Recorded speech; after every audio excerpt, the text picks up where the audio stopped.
children from Chernobyl and the surrounding villages. The children, aged between 11 and 12, came from families on the breadline who live in areas still contaminated with radioactive material. Solent News now follow the children on their trip, and now they've gone back to the Ukraine. Joining us in the studio to share their feedback and tell us more is Marian Stapley, the chair of the charity who brought them over. Welcome, Marian. Thank you for joining us. So can you update us on how the children are? Well, funny enough, I had a phone call this morning from our head office because, unfortunately, while the children were over, one of the boys who stayed with me slipped at Marwell and broke his arm. And he's been back in the hospital in Ukraine today for a checkup. So we were given massive thanks from the village of Borodanka for the medical work we did with PHIL, and to give us an update that he's on the mend, he's getting better, and a huge thank you for all the families of the other 11 children that were on the visit as well. So yeah, we have regular updates from them. And do you ever see them again? Do you go to the Ukraine? I do. I've been out there twice now, and to Belarus, and we're hoping that next year for the 30th anniversary of Chernobyl, most of the committee will go out there. So we keep in contact, and I have quite good links with the education department. So we have quite a lot of telephone calls and Skype that go back and forth. So we feel, as in the Portsmouth and Halen Island linked, that we're kind of twinned unofficially with Borodanka, Ukraine, because our children have come from there for the past 5 years, and we've got a really good relationship with the village. So and all the host families that hosted children this year and previous years have had a lot of correspondence from the children and their families that have stayed in Portsmouth.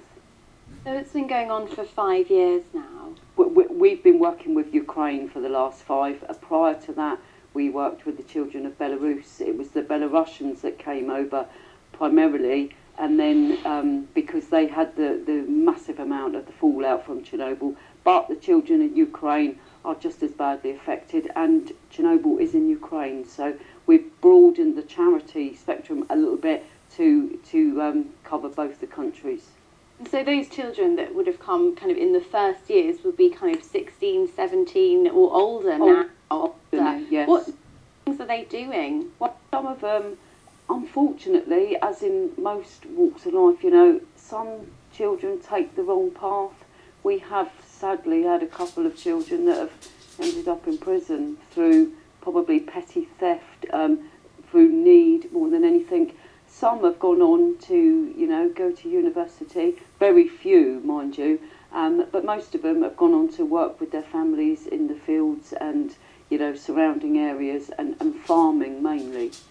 Because that's the kind of things that is in the industries that are going on around there. Yeah, I mean, people still work at the Chernobyl power plant. None of our kids will ever end up working there, but the sad thing is people still do, because it's, when I say good money, it's good money compared to what everybody else is earning, but it is still really poor money, and they are still quite ignorant to quite how dangerous. I went to the Chernobyl power plant a couple of years ago, and I was suited and masked for my own safety. I had a Geiger counter which was going absolutely crazy, and I was standing next to men working there in shorts and a t-shirt, smoking a cigarette, having a drink. Yet I was told, don't open anything, don't open, if you open your drink, that becomes contaminated straight away. Don't think about opening a bag of crisps. But because it's not obviously my everyday thing to be there, and it is theirs, and they live there as well, which amazed me even more, because I saw all these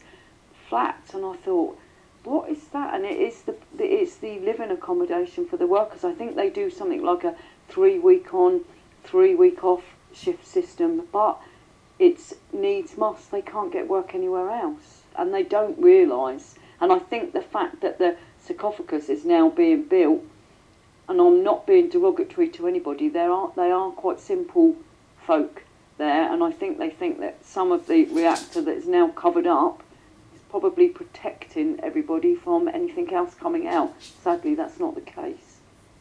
And looking forward a bit to next year, you're going to have another kind of cohort coming, are you? Yes, we do. In fact, our invitation is already in. Our children come for the whole of June. We always use June because it doesn't tie up the summer holidays here for English children, and it makes it easier for us to go to people and say, please come, you know, we have 12 tickets free and let these children into your attractions, because our children won't be there because they'll still be in school. So we always bring ours at the same time. We will have 12 children again, 6 boys, 6 girls, different children every year, but still from the village of Borazanka. Marian, it's amazing work that you do. Thank you so much Thank you for very coming much. in. Thank you.